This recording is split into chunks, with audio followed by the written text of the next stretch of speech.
Leaders of Tomorrow, India's only daily television platform for you, the MSME entrepreneur. We bring you the biggest voices as well as the biggest expert opinions to empower you, the entrepreneur. Tonight, we're bringing you part one of a special conversation with Suresh Narayanan. He is the CMD at Nestle India, talking about branding and innovation for small businesses.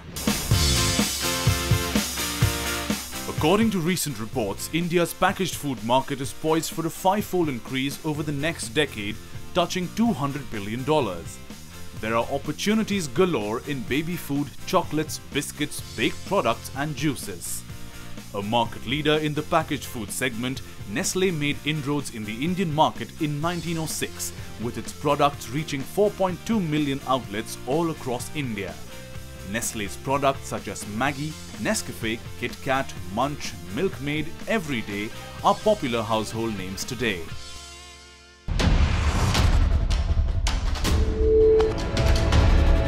Thank you very much for speaking with us here on the Leaders of Tomorrow, Suresh. It's a pleasure to have someone like yourself speaking to the small businesses, which are in the food and food processing space. Let me start by talking about Nestle, and the first thing that comes to mind, of course, is Nestle, the brand. As someone who is involved in ensuring that that brand is being communicated to all of your stakeholders, perhaps you can walk us through what one needs to keep in mind when it comes to ensuring that the brand and the integrity of the brand is being maintained. Now, Nestle is a worldwide brand. It's a brand that is 151 years old. It was founded, the company was founded by Henri Nestle, who was a pharmacist turned entrepreneur. And the foundations of the company was based on a social cause. It was on the cause of trying to save the life of a neighbor's child. And that's how Henri Nestle came upon his first product formulation, which was basically a baby cereal, which was cereal, sugar, vitamins, milk put together. He called it Farin Lacti, and this saved the life of the child. We still have the product in the market today. It's called Cerelac. So the foundations of the company has been on a purpose and has been on values, and this has been fundamentally around ensuring that people worldwide have a healthy and happy life. And it is that trust on quality, on not only the quality of the product, but the food safety of the product, the integrity of the brand, the ingredients, all of this has gone to make the brand Nestle. Today we are present in almost 200 countries, and in India we have been as an entity present for 105 years. So it's been a long history that we have had. I think there are two or three things that are extremely important in keeping the brand and keeping the integrity of the brand. Number one is a single-minded focus on the quality of the proposition. Whatever proposition you've got, it has to be strong, it has to be durable, it has to be sustainable. Number two is the promise of the brand. Whatever are the core essentials, if it is on food quality, if it is on safety, if it is on what it does as a benefit to consumers, I think that needs to be kept as an integral part of everything that you do with the brand, starting from the procurement to the conversion to the manufacturing to the delivery to the after sales service. Whatever you do, that needs to be done. And number three is an abiding faith in strong, sustainable and durable processes that ensure that irrespective of the failings of leadership, the brand still manages to maintain its integrity over a period of time. Okay. And I think that is the essence of the brand Nestle that we have. Okay. You or any company for that matter does have different stakeholders that it talks to. You have the shareholders, you have the employees, you have the customers. My question to you is whether you communicate the brand differently to the different stakeholders, and if you do, for a small business that's watching this interview to say, how should I perhaps change the communication about my brand to these different stakeholders, what would you say? Look, Sunanda, I think fundamentally for any businessman, you have to be clear on what your core proposition is. Who am I is the question that you need to answer very, very clearly. So if the core proposition that you've got, the price value that you seek to offer, the benefit platform that you seek to give consumers, and the trust that you seek to build around the quality and safety of the brand that you have launched, if that is an integral part of the business model that you have, then this needs to be faithfully communicated in the same manner to the shareholder, to the supplier, to the distributor, to the retailer, and also to the consumer. Strong brands, durable brands, all these have maintained the core propositions and have maintained the core trust and promise. If that is maintained, then I believe the brands have got longevity. But if you keep changing with that, or you dilute it, or you decide to go in a different direction, then you face the consequences thereof. Okay. I want to talk about one of your most public brands, which is Maggi, and the crisis, if I can call it that, around its image and around the brand not too very long back. The reason I bring it up is to ask you what perhaps the learning was from that entire episode, and to use that to talk to a small business to say, if you have any sort of maybe communication or branding crises that come up in your business, here's what you should do. Look, I think what happened on brand Maggi was most unfortunate in terms of the sequence of events that made what happened. What was it that helped the brand to come back to the way that it did? It came back to leadership once it got relaunched within 3 months, right? Why it happened, and the reason there is very, very simple. Maggi as a brand had a core promise and a connect with consumers that we are truly blessed with as a company, and which is unparalleled. It's a connect that resonated not for 1, 2, but for 35 years. It took all that while for the company to build the credibility, to build the trust, to build the love, the affection, the timeliness, and the fact that it was a brand that was treated like a friend. So a brand needs to be nurtured in multi-dimension space, not just in terms of product, in terms of communication, but also moving with the times. Maggi noodles is 35 years old, but its heart is still very young, is very millennial, right? And we have moved with the times, whether it's in terms of new variants, whether it's in terms of new propositions, new communications, digitization, out-of-home opportunities, etc. So that has been a core part of what we have done. And that is a key learning. Strong brands can be knocked on the head, but they can come back. So as I keep mentioning sometimes, it's not the fact that you fall, that's not important. But that you are able to gather yourself and rise again, that is important. And that's what strong brands are about. So I think strong brands need to be nurtured over a period of time, and they come to be resilient in times of crisis. Second, I think one of the lessons on the entire management of this crisis was a clear focus on 2 important T's: trust and transparency. As a company, we had nothing to hide. Our entire history has been one of food quality and safety. That's what we are known for. You may not like my advertisements, Sunanda, you may not like the promotions that I offer, but one thing you can be sure of is when you buy a Nestle brand, you can be 100% sure of the quality and safety of the product. Since that was the inviolable truth that was called to question, we took a strategy of being truthful, of being transparent, of being respectful. We didn't go about creating a huge bluster, right? We didn't go about accusing people, because that's not the way in which we operate. The important issue for every business, in good times and in bad times, is to stick to the purpose and values that you stand for. Do you see enough understanding of crisis communication, whether it's amongst your peers or small businesses in India? And if not, what perhaps you think is going to change that? Look, I think one of the things, Sunanda, in a crisis is like what Leo Tolstoy once said. He said that happy families are alike, unhappy families are unhappy in their own way. unfortunately, crisis comes in unannounced, it comes in different hues, and no two crises are exactly the same. So I think, all this thing that we do, that we need to be prepared for it, and we need to have business contingency plans, it's important. Sure. But every crisis has a nuance that needs to be managed. I think one of the things in a crisis is really that becomes important is not just the purpose and values and how you live that through the crisis, but also the strength of relationships. I think for Nestle, we were blessed with the fact that we have probably one of the strongest and most resilient relationships, whether it is with stakeholders, whether it is with suppliers, distributors, consumers, and this has stood the test of time. And it's only in a crisis that you know the strength of your relationship, just like in a family.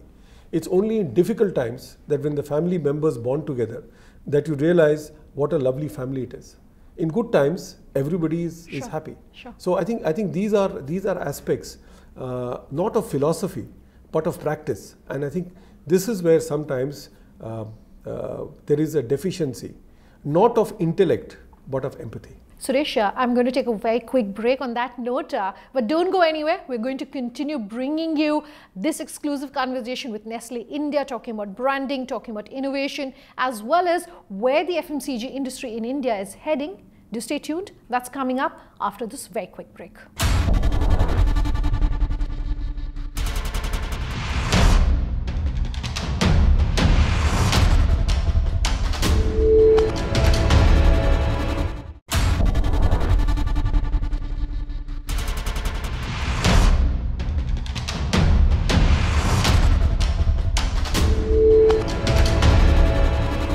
Welcome back. You're with us here on Leaders of Tomorrow. Tonight on The Crux, a big exclusive special conversation with Suresh Narayanan, the CMD of Nestle India, talking about branding for small businesses, talking about crisis communication, and talking about hiring of people to become future ready if you are in the food or the food processing space.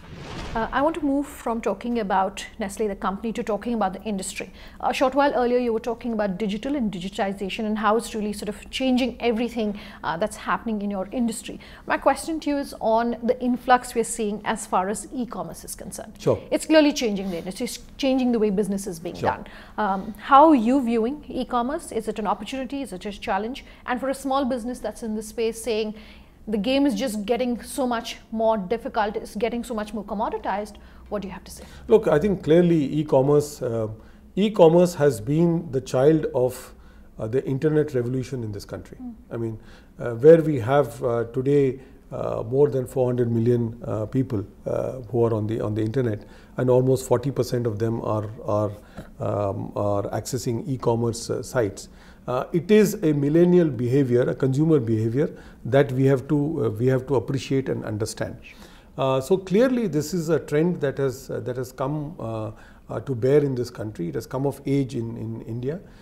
Some categories, however, have an e-commerce footprint that is vastly bigger than some others. Okay. So if you look at, for example, mobile instruments, or you look at cosmetics, these have got a footprint, or clothing for that matter, these have got a footprint many times bigger than grocery products.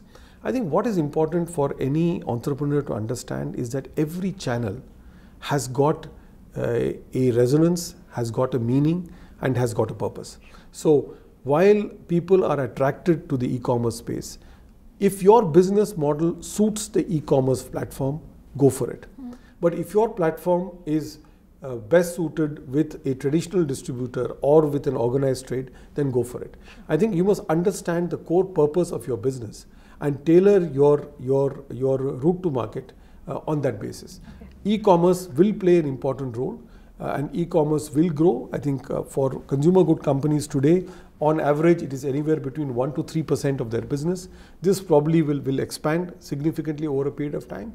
But it is important to keep your feet on the ground and understand that there are also other opportunities that you will be able to exploit, both in the traditional trade and also in the organized trade, that could be of relevance to you. Okay. Another aspect of technology, of course, is using it in-house. Using it perhaps in your industry, I would assume, to test quality, to get a better understanding of your customers. When we talk to anyone from the retail space, even small businesses, a lot of them are looking at future technologies like AI, like virtual reality, cloud, etc. Is the food and food processing space there yet?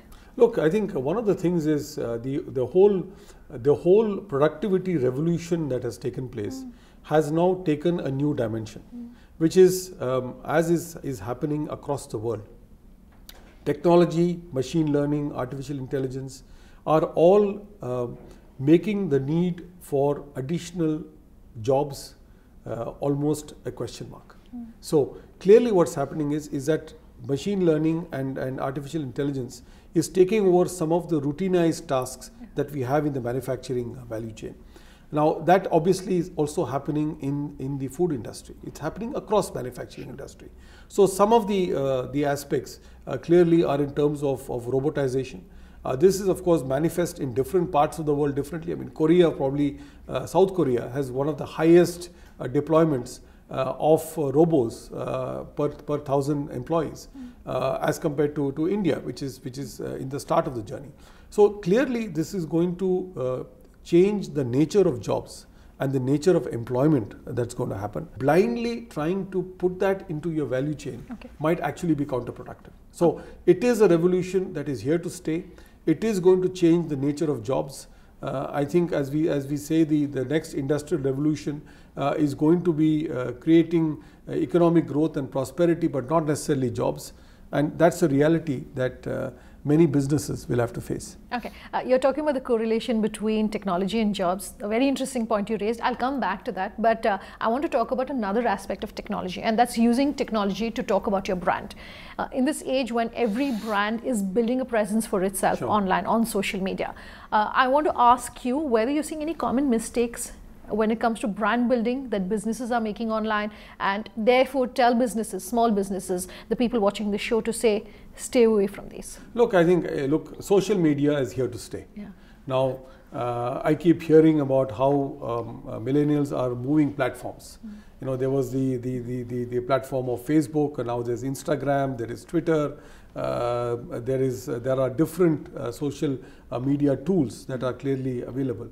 There is clearly a relevance of social media in the sense that you are able to create a brand footprint and you are able to create a followership around your brand far more robustly and at a fraction of the cost as compared to the old days when I was a young marketer, when we had to go through the traditional vectors of press and television and outdoor and various other things. So we are able to create that, but also remember that this is the age of fake news. So in as much as you are able to create brands, you always have to watch out for your back and ensure that the integrity and the logic and the transparency of the information that you put out there can go unchallenged, and is an area that you need to be very, very careful on. And this is where I think sometimes people tend to make mistakes, that either you go in for a strategy that is trying to be over aggressive, as a consequence of which you do have consequences on your brand that is less than savory, or sometimes you tend to neglect it and say, look, I will do the safe and tried and tested media, which is going to be press or television, which are still very, very important. In India, still press and television are extremely important media to reach consumers. But today's generation, that's heartening to hear. Today's generation is very clearly on social media. But you need to, as a company, and in fact we do it at Nestle. We got something called a digital activation team that works full time on just accessing and listening to and talking to consumers. We also have a digital content studio that makes all the content that we put on the digital platforms. It is an important element of our lives, but we need to, like everything good in life, we need to take it in the right doses and not just make that the one singular fixture of our lives. Okay. We talk very often about innovation and the leaders of tomorrow. In fact, over the past 6 years, we've been talking about the multiple aspects of innovation. Are you happy with the kind of innovation that you're seeing in the food space here in India? Do you think there's enough innovation for Indians and not just global brands like yourself that are perhaps bringing your innovations into the country? Look, I mean, talking of food, I mean, you cannot find a more innovative platform than India. This country has over 20 different cuisines. I mean, there's no other country in the world that has got the width of cuisines and the width of the types of foods and beverages that are being consumed as India does. Now, the question is, how do companies in such a rich and fertile environment and culturally rich environment, how do we exploit the opportunities for innovation? But innovation has got 2 or 3 dimensions that are important for every entrepreneur. Number one, you have to be very clear that you must have a robust idea. Sure. It's not something that your wife likes or your husband likes or your son likes. It has to be standing the test in terms of the consumer insight that you're able to get from it. Number two, it must have a sustainable, durable value proposition over a period of time. Number three, you should have a plan on how you're going to use this innovation in order to leverage growth or profitability as the case may be, or both as the case may be. And number four, you must have persistence. It's, innovations don't work in a day. Maggi noodles for the first 10 years made a loss in this country. It takes a lot of time to build a food brand and to build a food space. And it is a treacherous slope. So it is not easy, but those who have innovated have benefited from it considerably. All I can say is that persistence, a plan, a proposition, and the right price value are key and important. And of course, last but not the least, I can say a bit of luck. Suresh, thank you very much for speaking with us here on Leaders of Tomorrow. That concludes part 1 of this special conversation with Suresh Narayanan of Nestle India. We will bring you much more, but that will be on part 2. If you have any feedback on this episode for us, here's how you get in touch. leadersoftomorrowtimesgroup.com is our email ID. You can tweet at me personally on Twitter at Sunanda_J or LOT_ET now. You can also leave your comments for us on our Facebook page, Leaders of Tomorrow on ET Now. Thanks very much for watching. Have a good night.